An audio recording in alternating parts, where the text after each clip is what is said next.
This is the first episode of We'll Do It Live. Again, the number one Valentine's Day TikTok live. Everyone's sitting on the edge of their seat, It's an ready to get honor. into it. Yeah, and it's an honor to be joined by Lydia Greene. And Lydia, I came across your content on TikTok. I guess it's been a while now, actually. And Yeah. yeah, very familiar with your work with Back to the Vax. And but for people that don't know, if you want to introduce yourself and give us a little bit of background before we get into the fun that's happening in Alberta. Sure. So I am a nurse in Alberta. I live in the Rocky Mountains. This is probably as specific as I'll get. I do work for AHS right now as an LPN. Um, I used to work in long-term care and the Emerge. Now I'm just at the Emerge, and then I also work in another non-Alberta healthcare site as well as a LPN. And yeah, this scandal is interesting. I mean, our healthcare system has been in a dumpster fire for quite a while. Hey, good morning. We have entire ER closures. We Mm. have like a map where you can track all the ER closures where there's just nobody, there's not enough nurses, there's no doctor on call, and they just have to shut down an entire ER. So it's kind of been the state of things for a while anyway. And then obviously we get the big bombshell about a week ago in the Mail and hi Delaney as well Mhm. that's viewing right now. And we get the big bombshell in the Globe and Mail that Danielle Smith might have fired uh, the top ranking official because of an investigation into private contracts that was going to be announced. Yeah. And that's certainly a way to go. I don't know. Maybe she thought it would blow over, but yeah, I don't know. What were your thoughts when you started seeing this? There's been a lawsuit since, but Yeah. yeah? What are your thoughts? I don't have a lot of faith just seeing the state of politics right now and how slippery these politicians are and how they don't seem to be held accountable for anything right now. I don't have a lot of faith in this going anywhere personally. I will be shocked if it does. I will be shocked if anyone is disciplined or punished in any way for what's happened. I am confident they'll get away with it. um and that's unfortunate. But I mean, the timing is definitely suspect. I mean, and they fired the board twice already. The whole entire AHS The board whole has been, board. yeah, it's been done twice already. And then after the CEO um, got fired, then they fired, and then the board said, "Hey, they fired the board again." So like, it looks very suspicious. I mean, that just I is mean, weird timing. How unfortunate for the UCP government that that happened. I think anytime you can fire a board twice, you got to do it, right? So, I mean, Hmm. it's interesting. I mean, some of the details. So I'll just read this. This was the original article. Premier Danielle Smith's government dismissed the head of Alberta Health Services 2 days before she was scheduled to meet with the province's Auditor General to discuss her investigation into procurement contracts and deals for private surgical facilities. And the letter is that it also alleges that the chief of staff or the then chief of staff interfered in AHS contract negotiations. Um, Now, another interesting detail here is that members of Alberta's government received gifts from a company that imported generic pain medication from Turkey for the health authority. So I think right now, part of the reason why I wanted to focus on this topic, I mean, going back to the fall, or was it fall, the Luigi stuff that went down in the States, there's a lot of angst right now with healthcare in general, both in Canada Yeah. and the US. And when you see things like this, I mean, I think people are pretty frustrated and they want to have their voices heard. Yeah, especially when it's such a misappropriation of funds. They'll attack like the frontline workers all the time with cutbacks. They'll like remote communities can't find people because they only want to offer like 0.5 lines or 0.75 lines. They never want to give anyone a full-time line because they want to be able to plug and play all their employees to prevent overtime. And so why would anyone, I live in the middle of nowhere, a 2 hour drive, like a small city on either end of a 2 hour drive. It's literally the middle of nowhere. Why would anybody uproot their life and move here if you can't even have a full-time job, right? And so that's part of the problem with a lot of the remote communities not having healthcare is that they're not willing to offer incentives for anyone to move here. I work here because I live here. I did my online schooling to become an LPN because it was the only way I could become a nurse. Like doing RN remotely is virtually impossible from where I live. So why would anyone move here? Like, really? And so like they do things like this to try to like save money and they get to brag about how much overtime they saved. Meanwhile, like healthcare is just like a huge dumpster fire. And then they want to misappropriate, 75 million for Tylenol that nobody even got. And then at the end of the day was deemed not safe enough to give out. But like, I can't have a full-time line. And it's silly. Like I don't know. And No, it silly's is. being nice. And silly's being nice. I mean, one of the things that really perplexes me the is travel nursing in Canada. Like for example, in Ontario, I know personally, or a young nurse that's, and again, we need nurses in Ontario. It's not like we don't Hmm. need them here. But New Brunswick, and actually there was a big article in the Globe this summer about it as well, about the amount that they spent on travel nursing, right? And it's like what It's I don't, ridiculous. right? Like we're competing within our own I asked an country. RN, and she was a fresh RN. She didn't have a whole lot of experience, maybe like 5 years, if that. And she was a travel nurse, and she was just finishing her term with us. And on her basically her last day, I was like, real facts, like, what do they pay you to come here?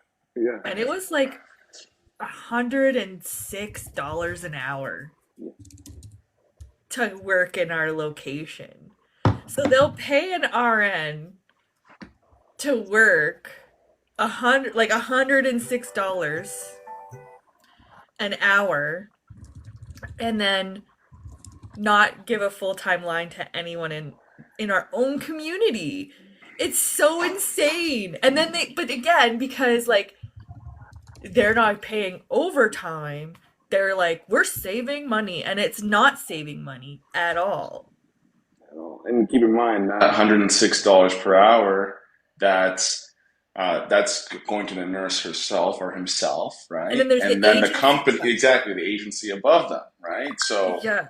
in Ontario, I know like it can be up to $300 an hour that's being paid to the agency. And that's a lot of money to avoid overtime pay. But then also the big thing for them is the pension liability as well. And I say liability, just using that in a financial context, not not, not saying that pensions are a And then don't even liability. get me started on how little our HCAs and LPNs are paid. Like it's sad. It is sad what I make as a new LPN. 27 an hour. 27 an hour, and that's 27 an hour. And in Alberta, the scope of LPNs is very broad.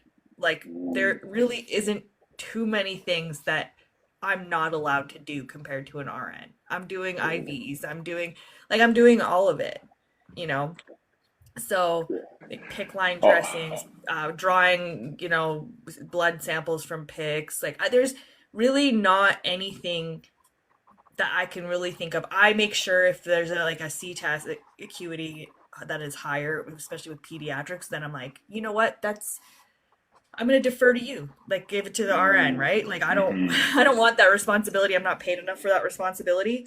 But if there's no one else around to do it, guess who's doing it? I'm doing it. I'm in a remote site providing emergency care. You have to you have to do what you You have to got to do. do exactly, exactly. I'm just going to make some room here for my co-host, the Unrepped Founder. In the spirit of Do It Hello. Live, he joined a little bit late, but I want to make room for him to introduce himself and jump into the Sure. conversation. Jerry, how's it going? I'm good. Hello, Lydia. Sorry for being slightly late. I think I can't turn on my camera because I don't have enough followers. So anybody listening, if you Oh, give me some follows, appreciate that. There you go. There you go. um, Yeah. but yeah, I am calling in from the U.S. right now. So I'm a Canadian who has been living in the U.S. for a big part of my life. So it's been kind of interesting to see the discourse and dichotomy, across borders, especially in times like right now. And yeah, I mean, it's really interesting to hear these things because one of the reasons why I came down south is because even where I live, which is just north of Toronto, getting access to family doctors it can be very challenging. I've had a family doctor when I was high since I was in high school, and just she was great, but almost never available, right? When you talk about the availability of healthcare resources across different provinces, um, we have, I think, in Canada, a pretty big problem of, like the population sparsity, right? Like, so basically, you have like these clusters of people living in one place, and then if you're not in a cluster, then it becomes a lot harder to get access to amenities that people in cities might have a lot easier access to. So yeah, so that's I guess a little bit about me and some of my thoughts. And thanks for coming on the show, and I'm happy to be here and chat. Yeah, no. And thanks to Ash for sharing the live and the comments. Definitely see it. No, I think, I mean, you make a good point about population. Unfortunately, that's just like a Canadian issue, just in general, right? Like, we're not a very, that's why we're a perfect target to be the 51st state, right? uh, yeah, Yeah. population of California across the country, right? So, I mean, that's just those challenges exist. But I think Lydia made a really good. Uh, when you were talking about the incentives and incentivizing people to live and work in certain areas, that's very important. I mean, let's even take this outside of like a very like the very serious healthcare context. Like look at sports for example. Like I'm a basketball fan, and the Toronto Raptors have a hard time attracting players in free agency. And Toronto is a world Yeah. class city, but if you're an NBA player and you can make 20-30 million dollars living in Los Angeles or Miami or any other warm city, they take it 9 times out of 10, right? So it's something that we understand in a lot of other contexts. I'm not really sure why it's not following through when it comes to basic needs for our population. Yeah, I think another big challenge too is, this is something that I'm actually actively working on. I'm trying to, as you guys may or may not know, the job market, especially for young software engineers, people who are working in IT and technology, job market's kind of tough in Canada, right? But I'm currently in California myself, and you know, the race for top talent has never been hotter. And a lot of this top talent actually comes from Canadian universities. And so I'm kind of doing two things. One is I'm trying to help connect these American companies with Canadian talent. But the second thing I'm thinking is like, okay, well, like, why can't we have top companies set up in Canada, right? You talk about attracting people to like, location is still very key. And Will and I both have a real estate background. And, the first thing you know in real estate is, location. And it's, when you talk about whether it's subsidizing healthcare workers or anyone else to try to convince them to live in places that are not like as desirable compared side by side, um, there's multiple factors at play, right? It's not always just the weather or just community or pay or whatnot. Everyone makes decisions on a variety of different things. It could be family, it could be lifestyle, lots. It could be culture. And for me, I'm trying to figure out like how do I convince these companies to actually like come to Canada and put money in our communities? right? Because we know that there's a strong collection of talent. And actually, in the US, I think a lot of Canadians don't know this. A lot of Americans don't know this either. But a lot of the biggest technology companies, whether it's even TikTok or Google or Meta, like they hire a lot of Canadians, you know? And the thing is, it's once people come down south, it's harder to go back up. So, so yeah, I think this kind of touches on a broader topic of, it, how do we convince, like, what are the factors that kind of bring people from A to B? And if we are A and everyone's moving to B, then what are the incentives you can give beyond simply money to keep someone there, right? Like, so, one of the biggest issues across, Canada is, the birth rate, right? Birth rates have been falling. And you think, why have birth rates been falling? Well, they're falling actually kind of across the world. And a big part of it is that it's not very like having kids is a very stressful thing, and with the financial condition of most people, with the lifestyle of two working parents, like that's really hard to support. um or the idea that, oh yeah, I should just have kids now, for a lot of people today is like, wow, that's really hard. Like, okay, well, if I have kids, then how am I going to pay for childcare? How am I going to do this and that? I don't know. I think these all tie into like bigger themes of like, how do we make life easier for normal people, right? Because the last 20 years have been really, really good to people with access to money and with access to assets and capital. But for the working person who's reliant on, going to their job every day, 9 to 5 for a paycheck, I think that social contract has a lot of flaws and holes. Yeah. And you can bring people from other countries here, but they feel the same way when they get here. A lot Hmm. of people are sold the Canadian dream or the American dream and they get here and they're like, I can't afford to live here. A lot of people are going back home because they're like, "Oh my god, this isn't what I thought at all." Like everything's expensive. I have to work all the time. It's freezing cold here. Like, what am I here for? And so you're actually seeing like a tide of immigrants move back to where they came from. So even that's a thing. And then even so you have like I'm a first gen kid and I think you are too, Will. Yeah, Uh yeah. Me too. yeah. And so I'm an anomaly in that I have 3 kids. Like most of my friends only have one or two. So even the first generation of immigrants, their children are not having a lot of children. So that's really a short-sighted stopgap for the population issue. But the corporations don't want to give people the things they need to incentivize them to have children, which is being able to buy a house and not letting foreign influence come in and buy up all the real estate and then sell it back to us so that we can't afford to live in a country that we're all citizens of. Like that's insane to me. That happened to Vancouver, that's happened to Toronto, that's happened to Edmonton now. Like you can't afford to buy a house.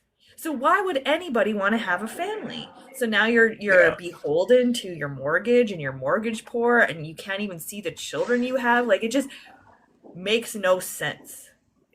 Like I'm very fortunate that I moved into a community that not many people can tolerate and actually leave because it's so isolated that I actually bought a house probably for like 1980s prices. Okay?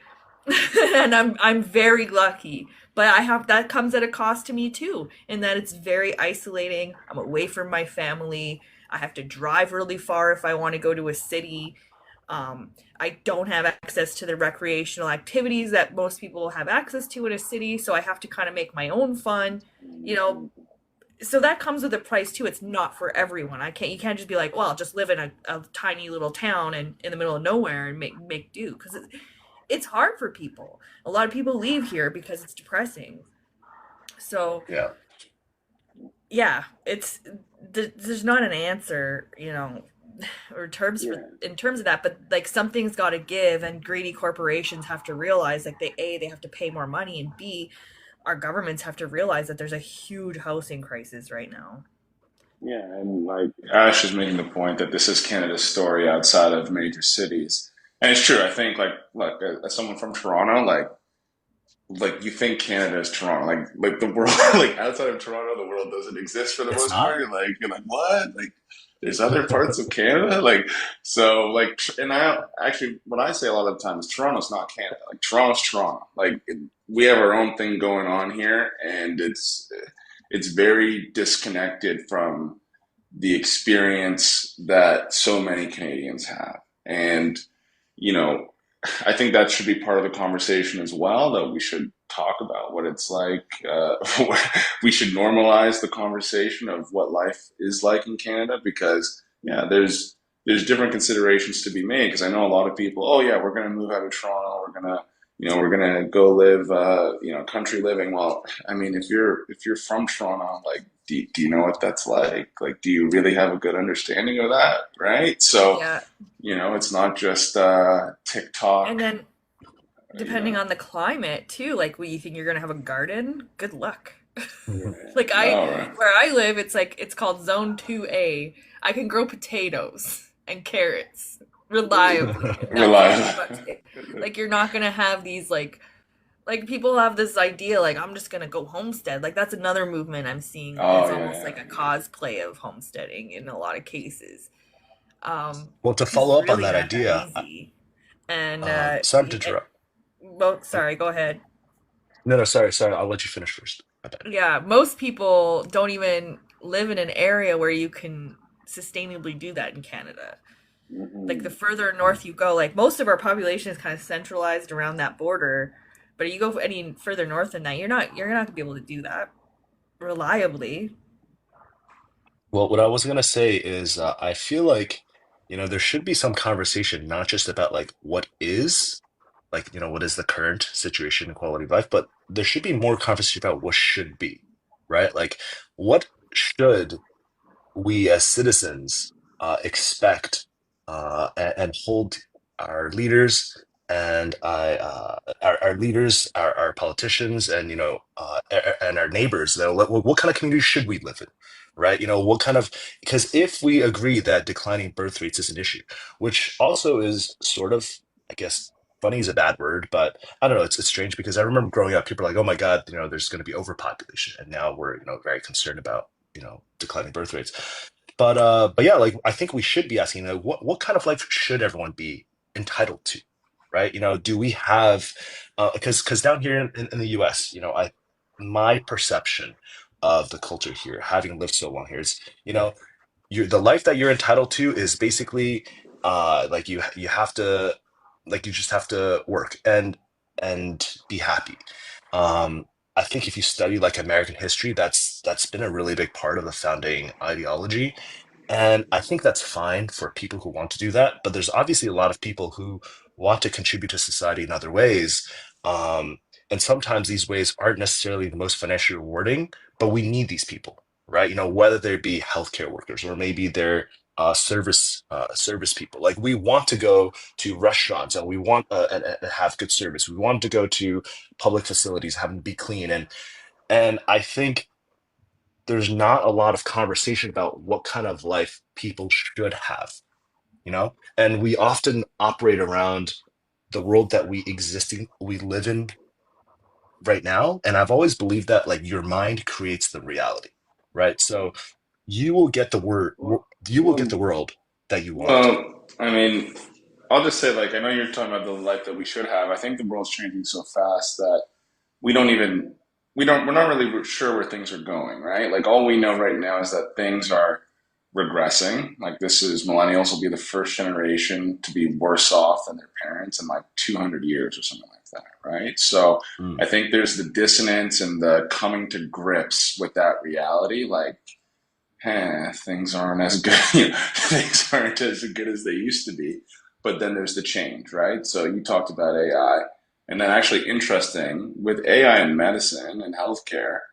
Uh, I think, like, interestingly enough, AI is better positioned to replace doctors than it will nurses and PSWs, as we would call them in Ontario, right? Um, like that's really, I think that's really the end game in healthcare in Canada. I don't think there's any other option. Like I look at Ontario and I see that we're expanding access, we're expanding the role of the pharmacist and nurse practitioners in our healthcare system, which is great because we need all the help we can get. But when I look at it, you kind of see how it's being set up. I'm pretty sure that Shoppers Drug Mart is going to become the primary, the first point of contact for family medicine because they have the money to invest in the AI or partner with the other big companies to and the platform to distribute the AI effectively across the province, right? In terms of the retail locations and giving people access. So when I look at it, I say, well, Shoppers Drug Mart's probably going to be your doctor, and then from there, obviously, we still have hospitals, and that's how we're going to sort of supplement the healthcare system. And it's a bit of an interesting idea. Again, sometimes what's the line between insight and conspiracy? I don't know, but I do think it just sort of makes sense to me. I don't know if anybody else agrees. I agree. I think that's where it's going for sure. But in saying that, a lot of small communities don't have chain pharmacies. Mm, Um, like our little pharmacies, our two little pharmacies, they're a chain per se in that they're like the smaller, like Guardian and Hmm. what's the other one? They're the smaller companies that pharmacies can like utilize to buy the generics and stuff. Hmm. mm, And they're privately owned that way, kind of like I don't know what are some other franchises that kind of do that. Yeah, Anyway, but then it's what not stops shoppers, yeah, but and then so what those stops people won't have it. but then what stops the shoppers from taking over the location, just saying like, look, virtual doctor's office, we'll assess you, we'll get your prescription, we'll get it sent to your house, like Yeah, that virtual I guess if you do office. it remotely from your Yeah, home, like online, we already have that. Like we have Rocket Doctor and Telus Doctor, and a lot of mm, people are utilizing online doctor services as well because they just have to yeah, wait at home for that phone call, right? And then another thing that they're trying to do, because this is what's happening in Alberta anyway, is like, they're saying like people are dying waiting for their referrals and stuff. It's because those referrals are not actually being passed on. So another mm, another way they're gonna start putting more on nurses, and this is just classic broadening the scope of nurses to the point where they burn out, yeah, is putting making the RNs be able to do the referral so that yeah, it's their responsibility, so it doesn't fall through the cracks, that they can also do the referral so that you don't miss your cancer referral or whatever, and you don't die waiting, which could possibly benefit. But I just think that's just another shitty thing we're doing to nurses, putting more on their plate, because if you work in that environment, you can't do anything extra. Like, I know it sounds weird to say, like, but as soon as you do something that's out of your scope, that becomes your job. And so you have to be very conscious of like mm, the work that you take on in a healthcare setting, because if you do it, it's your job now. And like, mm. same with this referral thing, like they can do it, and pretty soon it's going to be they have to do it. And I just think that's a horrible idea. That's an interesting Pandora's box situation. And I know Ash is making the point that in the 90s, we didn't have these healthcare issues in these same small rural towns. That's an interesting thought. I don't know. Sometimes looking back on, just I'm 31, so trying to remember what the 90s were like. I don't know if I have a very rosy image of what the 90s were actually like. It had its problems, but it was also a lot of fun. Yeah, no, to me, it's like it was the best time ever, but I don't know. But Yeah. I mean, I think also like when you talk about that creep, like I made a video on here with a bit of a radical idea about the trade or the impending or hopefully not impending trade war, where it was like, look, if we need more doctors, um, why don't we, be aggressive and make, immigration essentially a path to citizenship, immediate path to citizenship for American doctors, especially those from red states, and say, look, guys, we'll pay you XYZ above market and really sort of try to shift the dynamics, right? Like I think I don't know. It's a bit of a out there idea, but I think it's something like why not be aggressive? Like why are we doing travel nursing? Like why is New Brunswick taking nurses from Ontario or Ontario taking nurses from Alberta? Like if we need stuff, but why don't we go compete with the US? Yeah, and then Yeah. even bridge programming, right? Because a lot of people in rural communities become LPN not because they couldn't do a bachelor of nursing. Um, it's because there's no accessibility in terms of getting that education, especially if you're a parent. You can't really move away from your children and like go to school. There is only one online bridge program in all of Alberta. And right now there's a freeze because there's too many people that have signed up for it and they have to let them finish up before they accept more because it's a part-time program. You kind of do it, you have like up to 5 years to finish, but you can finish in 3 if you want. And I just think it's crazy that we don't have this offered by more post-secondary because there's such a huge issue with an RN shortage specifically, especially when you have these smaller communities. You do need two RNs at night in my area, and I live in a very small community, and then two in the day. And I just don't know why they don't make it more accessible. It's crazy. It's a really easy way, and the skills are there with the LPNs. It's more of like the textbook knowledge. Like we're doing most of the skills that RNs already do. But like, why do you think I have some insight in it just in some of my dealings through business into some of the way that hospitals work and stuff like that. And it does astound me the ability to miss low hanging fruit. And I don't mean that to be critical because there's a lot of people that work in hospitals. Obviously, they care a lot. Like they care. It's not they don't care. They do care. But the Mm-hmm. structure of the system prevents people from being able to act in a manner that actually solves problems, right? So, and Yeah. this, that's at the hospital level, that's in, the ministry offices and stuff like that. So, like, you talk about that bridge program. Seems like a pretty straightforward idea to me, right? Like, doesn't Yeah. seem that complicated, but we just why is it that we have so little ability to just do the easy things? Like, why do we make the easy things hard? I don't. I It's think I it's think a big part of it is I think I notice this a lot when I come back to Canada and have conversations with people. The US is the problem with the US is that there are things that are going great and then there's things that are going horribly.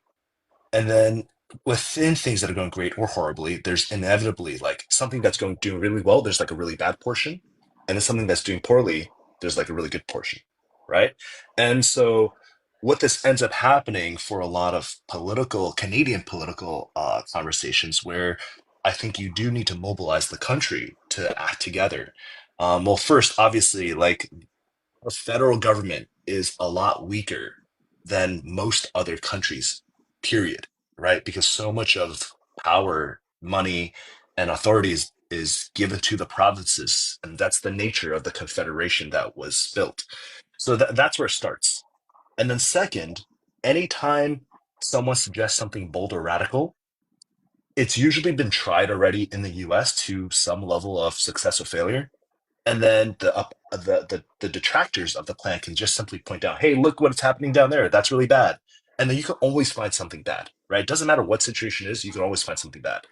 And I think, something that my fiance is from Austria. So they have fantastic healthcare. On a whole, the healthcare system is pretty good. And but what they do have is it's not a two-tier system, but you do have copays. And then one of our good friends, Will, from high school, Theo, he lives in Norway, which is again considered to be a really strong country for healthcare, right? And they also have certain levels of private participation.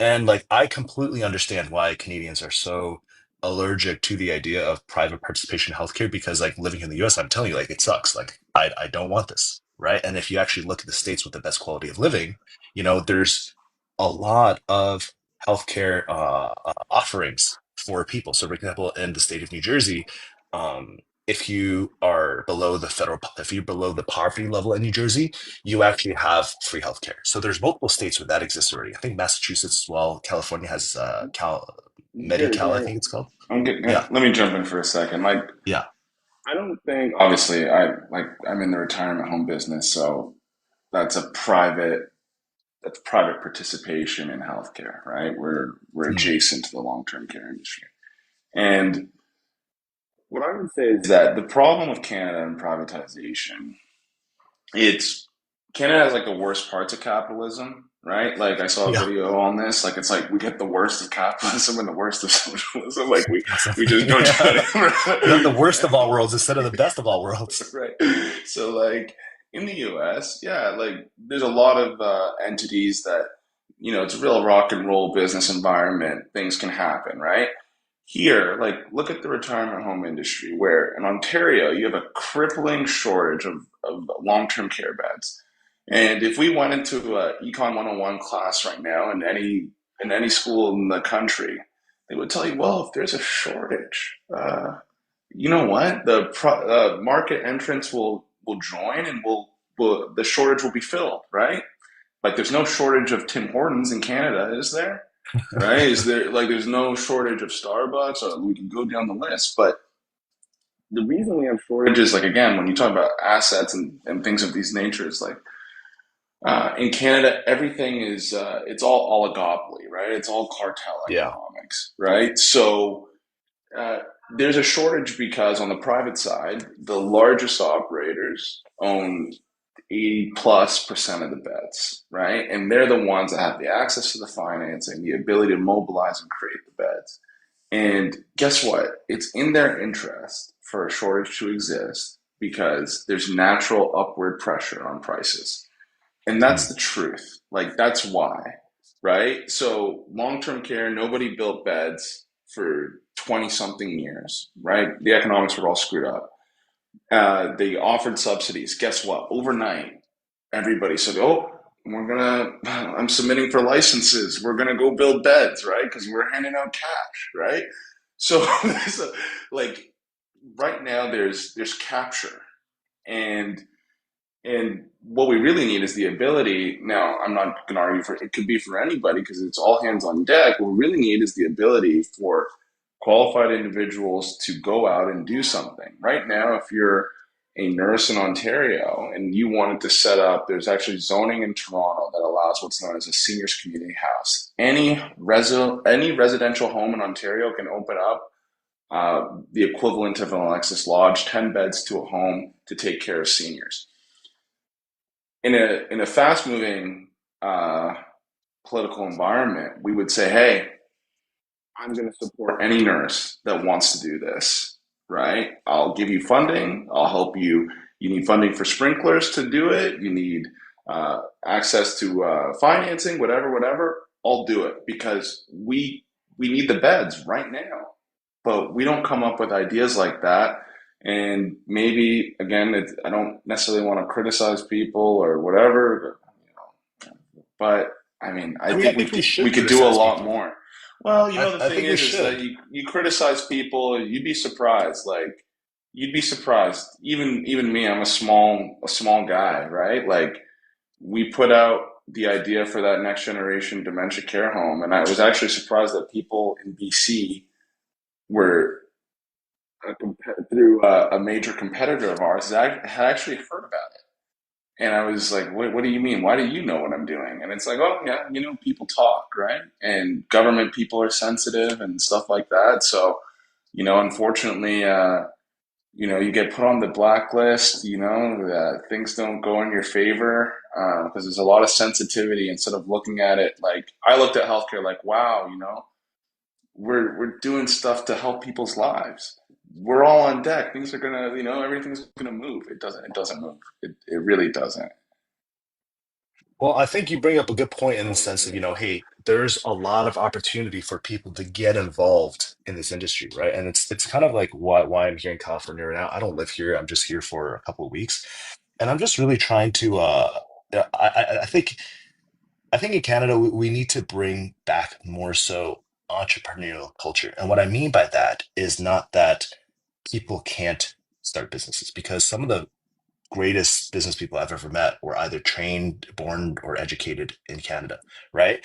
But I feel like, even when I talk to my own mom, who's been in business for a very long time, and she's been living in Aurora for over, I think, 20 years now.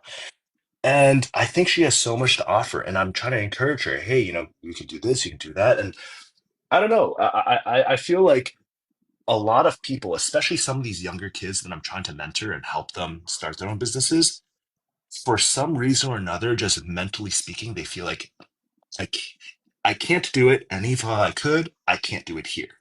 Right. And that's why a lot of um, I think if you look at the job market, and if you look at the economy, a lot of really valuable companies in the US, based here, paying taxes here, are actually founded by Canadians. And these are people who get kind of lured when they're in their early 20s or right after university. And they get a really big paycheck. I'm actually talking to one uh, third year, I think, no, fourth year Waterloo student who is going to get a full-time offer from Microsoft. And but what he really wants to do is start his own company. But the money that's being offered here in the US is so high that he's like, okay, well, I'm probably going to take the Microsoft offer. And once he takes the offer, and if he comes to Seattle or wherever, you know, and when he decides to actually start his company, he's not going to go back home, right?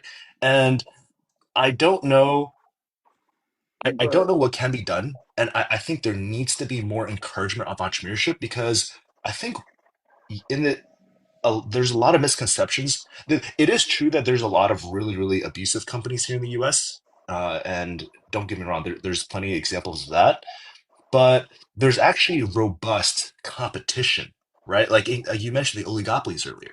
You know, like if you think grocery stores, right? I didn't even know this, but some, even Chinese grocery stores like T&T are owned by Loblaws, right? And anytime something new comes in, they end up acquiring it, and then they hold. Okay, oh, you want to boycott Loblaws? Okay, good luck. Just don't eat. That's the best way to boycott, right? Like, it's okay. They should there's say, don't go to Loblaws, go to TNT. It's okay.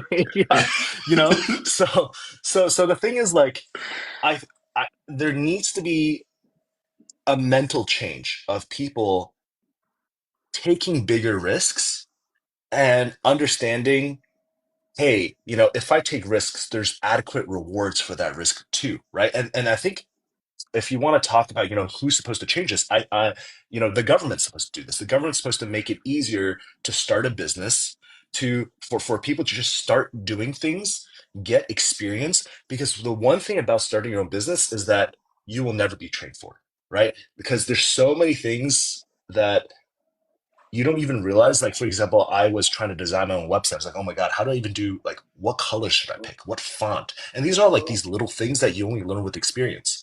And Well, if you want to, I'm gonna interrupt for a second if that's yeah, okay, Jerry. Like, yeah, and I'll come back to the point. Like, look, I think business is really important. I don't. It's a balance. Like, I think the government's there to correct market failures, right? But I think what's happening. You brought up the point of abuse, right? We are, I guess, as a population, being abused in this abused. Yeah. context, and but it leaves people to find alternative options. And I think one thing that we're seeing, again, the rise of the wellness industry and different mindsets. And I just want to bring up the confirmation of RFK Jr.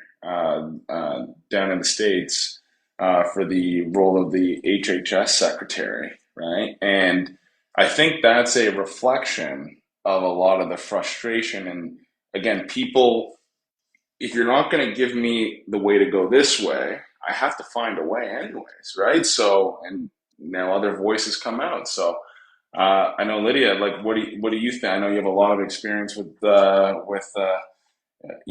Mm. the mindsets and stuff like that, and a perspective on that. Like, what do you think? Seeing RFK get confirmed the other day.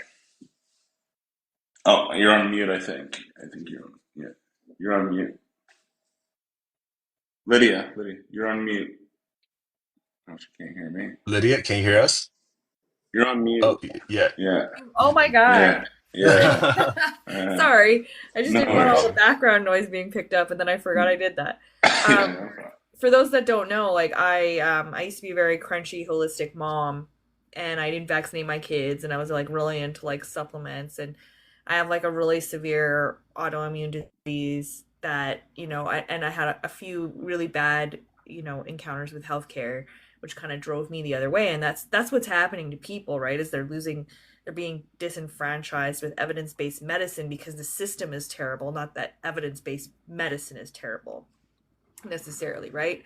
But people are getting fed up, and then you have people that are predatory stepping in and offering another way, and that way often doesn't work, and it often is blamed on the client themselves, like you're contaminating with gluten, you're this, you're that, try this, add this supplement, add this. It's always your fault. It's never them when you encounter these charlatans.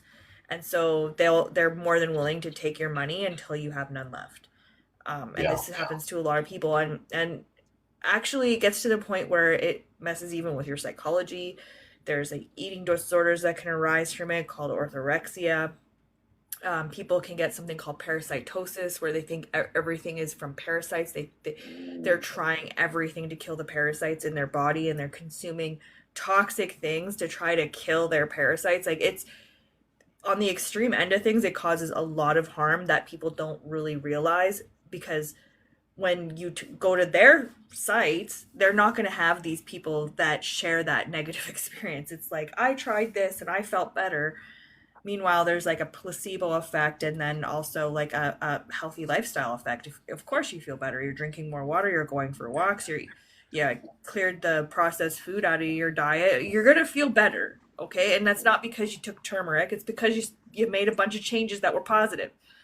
But I have a lot, a lot of No, opinions on yeah, this subject. yeah. Let her cook. This whole like him being like lauded by these people because they're disenfranchised and they've been offered something better, and they really want to believe that that something is better. What they don't understand is, in addition to vaccination, RFK and his people are also going to come after fortification programs. They always talk about that as something like that is poison and toxic. Folate fortification, iodine fortification, iron fortification. All of these things decrease birth defects and bring up the population's IQ. That is a fact. Like iodine fortification brought up, I can't remember by how many IQ points it brought up the average IQ in the US because iodine deficiency on the extreme end causes something called cretinism, but also just reduces your IQ in general. Like it affects the unborn child. So like they're gonna go after these programs that have actually made the United States a better place, and they're gonna go after everything. And when they say like that whole paradigm is that your bad health is your fault. It's so they're not going to offer a good alternative. They're just going to say, well, you don't get health care because you eat too much McDonald's. You don't get health care because you smoke. You don't get health care. And that insurance companies on some level already enable that, but it's going to be worse. It's going to be much worse, and people are literally going to die because of this man. He wants to go after the FDA, and dismantle that as well. People don't realize that the FDA keeps them safe. When drug companies are caught doing bad things, it's because the FDA works. You can't catch people doing bad things if there are no rules against those bad things. So like, oh my god, I'm going off on a rant now, but No, no, that's it's great. No, that it's it really is good. scary. It is Yeah. so scary what this man is going to do to America. People have Well, no idea. I feel like a big problem right now in global discourse is just there's a general lack of trust, right? So especially in traditional in traditional knowledge, right? Basically anything that has happened the way it has been for a very long time, people are like, wait, why is it this way? It's, people are like keeping us down. What are they hiding from us type of thing. And I don't know, Lydia, I would love to hear your thoughts on like, what do you think what can be done to restore trust, right? Because clearly you have to change your system awareness of what you think, what information is correct, what isn't. Like how do you how did you decide what to trust in the first place, and then what leads you to have changed your mind, and how do you engage and encourage others to have trust? Because I think Yeah. trust is at the heart of all these problems. Like we don't trust the government to, like, fix the oligopolies. To like, I think at the heart of it is just there's a huge lack of trust. It starts like I do a lot of travel right now because I talk about how a bad encounter with a nurse affected my views on vaccination. I used to be a quality control chemist for a pharmaceutical company. Oddly enough, I used to work at a manufacturing plant, and then when I had kids, I settled down, became a stay-at-home mom, and I fully planned on vaccinating my child, and she had a reaction that I wasn't prepared for. I don't think I actually ever heard her cry before then, really. And I called the nurse the following morning after being up with her all night as she screamed, and she basically said, "You're just a first-time mom, and if you really thought something was wrong, you would go to the ER. But it sounds fine to me." And it was very dismissive and embarrassing, and just Mm, like a it's really rude. negative experience, and didn't answer my questions of like, why is this happening to my child? And this was back in 2008, so a while ago. So I went online, and forums were a thing. It wasn't Facebook and all that. It was mostly like online forums. And the one I went to was called mothering.com, and it was a natural parenting site. And they had helped me when another doctor couldn't help me breastfeed my child. They had helped me breastfeed my child. Like I was having issues with that. And so they earned my trust there because they were right. The information that they gave me helped me breastfeed my child. And so I went back to that group and I was like, my daughter, I don't know what happened. I vaccinated her. And this is when they told me about the inserts and this side effect called DTaP cry, and her brain was probably inflamed. And they just don't want to admit that this happens to children. And sure enough, you look in the insert, and there is such a thing in the insert, but people don't tell you is that was grandfathered in from the old DTP shots, and they just kind of like, hey, if this happens, talk to your doctor. Well, I never talked to my doctor about it. I just went to the internet, and they what they said scared the shit out of me. So I stopped vaccinating my child, and at first I was just gonna split them up, and then after being in this group, I kind of became radicalized. Like over time, because like there was a sense of community there that wasn't in my own community, and I built a trust with these women, and so yeah, I stayed like that for like a long time. It affected not only my kids' health because they were never vaccinated, but my own health. I started trying to cure my Crohn's disease with natural medicine through perfectionism, and just slowly cutting everything out of my diet. I was miserable. I was depressed. I was scrawny. I just thought I wasn't trying hard enough because that's their motto is like, it's your fault you're sick. Mm, And you're not trying hard enough. You're not excluding enough. You're not taking enough supplements. You're not whatever. So it becomes this hamster wheel that you just can't get off. There's the whole sunk cost fallacy of it all. If you put like $10,000 over the years into a methodology, you're going to want to see it pay off. And so you're not going to walk away. So it's a multi-layered thing that kind of keeps you stuck there. And so now, back to the original question, I now Hold on. travel talking to I just doctors. want to make a note because I made this a Oh, live event.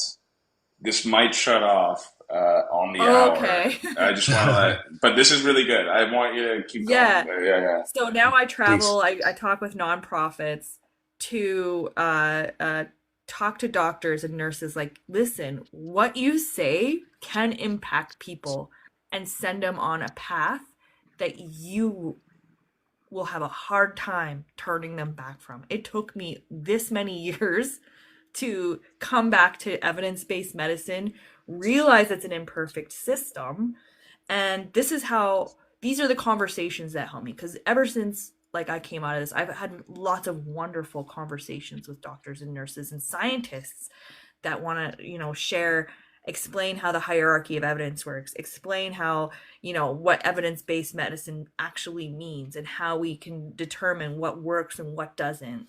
And yeah, so I kind of came full circle, to realize like, yeah, I should vaccinate my kids. I caught up all my kids on their vaccinations. Um, they are not damaged by that in any way. They're just now protected against measles, so that's good. And I have a son who's actually was autistic before his vaccinations. He he didn't get autism from vaccines. He was Mhm. fully unvaccinated till he was almost 5, and his autism symptoms showed up around the age of 2.5, 3. So that was Yeah. another lie. I believed that if I just didn't vaccinate my kids, they wouldn't be autistic, but that's not true. I think what you bring up, that's really good. And I think just I think these kind of conversations are an example of that. I think something Canada can be really strong at is building trust, right? Because I think our society is tolerant to respect. And it's a really important part. I think so. I've lived in a lot of places, and I am closer and closer. I'm trying to like plan a move home right now because that's the kind of culture that I've been really missing when I live south, or even when I live overseas. I've also lived in Europe, and I grew up in China, and I think just the mutual respect that people have when when there's that expectation of respect, and then someone breaks that, with the comments that the doctor gave to you back then, I think that's a really jarring experience, right? It's, hey, I'm expecting things to happen a certain way, and ultimately, at the end of the day, well, first, it's really good to hear that you're talking to these people and letting them know the impact of their words. But at the end of the day, like doctors and nurses are also just people, and people can sometimes be grumpy. And I think, regardless of what job someone has, it's really hard to always keep the happy face that is that makes people feel good. And if we can build a society which we understand we are all flawed, and we can accept those flaws, but also do our best to prevent them wherever we can or mitigate the impacts of those, I think that could be that could I think that's definitely somewhere where Canadian culture leads, right? It's just respect for others. And Yeah. and yeah, I don't know. And Well, go ahead. no, Jerry, I think that's a great point. I just think part of it is transitioning our society from, I mean, look at the growth in education and the internet. The access to information has increased so Yeah. much in the past 100 years, and it's it's hard, for a doctor or anybody like in this day and age. Sure, I'm not a doctor, and then I go in, I'm trying to tell a doctor something, but and I understand why that's difficult, but it's important that in this day and age, like we can't be in the ivory tower. We have to be able to talk and communicate. You're the expert, but the point of communication is getting your message across, right? Yeah. And that's probably going to be a bigger part of medicine going forward. Now, in case this does shut off, I do want to get everyone's final comments, and I see Ash's comments in there about autism, and I agree. Like, look at some of the stats, like Trump saying, "Oh my gosh, we have so much of a high rate of autism." Again, were we measuring autism at that time? Were people trying to diaggnose it? In Do we comparison, it's know like really nobody what it was was? autistic before, right? And Like, they've broadened the spectrum of what yeah. autism means. So, like, Hmm. the kids that we thought were kind of weirdos or whatever, a long time ago, those kids are they're autistic. That's why we thought they were strange. And now it's like there's an understanding. Like my son can go to a school dance and he's not made fun of, because the kids all know about him and they love him. They love him for who he is because there's an understanding. But it's hard.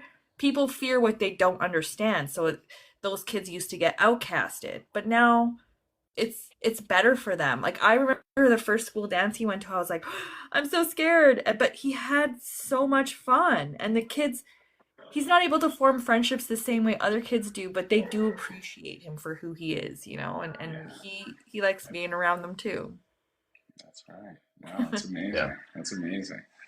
Well, thank you for joining us today, Lydia. This is Thank you This so has been much. amazing. Yeah, Yeah, this was I could so go good. on for another I two know. hours. You have I no would love idea. to You bring me continue. back, I'll go on. Yeah, let's do it again. Let's do it I again. can talk a lot. No, no, but, well, clearly both of us can too. So That's why people pay me to talk. That's good. It's not payment, it's an honorarium. It's a gift. there you go. Yeah. Before So anyone calls me a grifter. no, oh yeah. Well, we Yeah. ignore the haters. But Yeah. this has been great. This has been the first episode of We'll Do It Live, and we'll do it again soon. Thanks for Yeah. everybody who Thanks for watched. having me. That was Yes, great. thanks for Yeah. the audience too. Yeah. Yeah. Thank you. Thanks, Thanks, guys. Ash. Yeah. Love the comments. We'll let you know Yeah. when we're on next. All right. Cool. Bye, everybody. All right, have a good Bye. one, guys. Bye.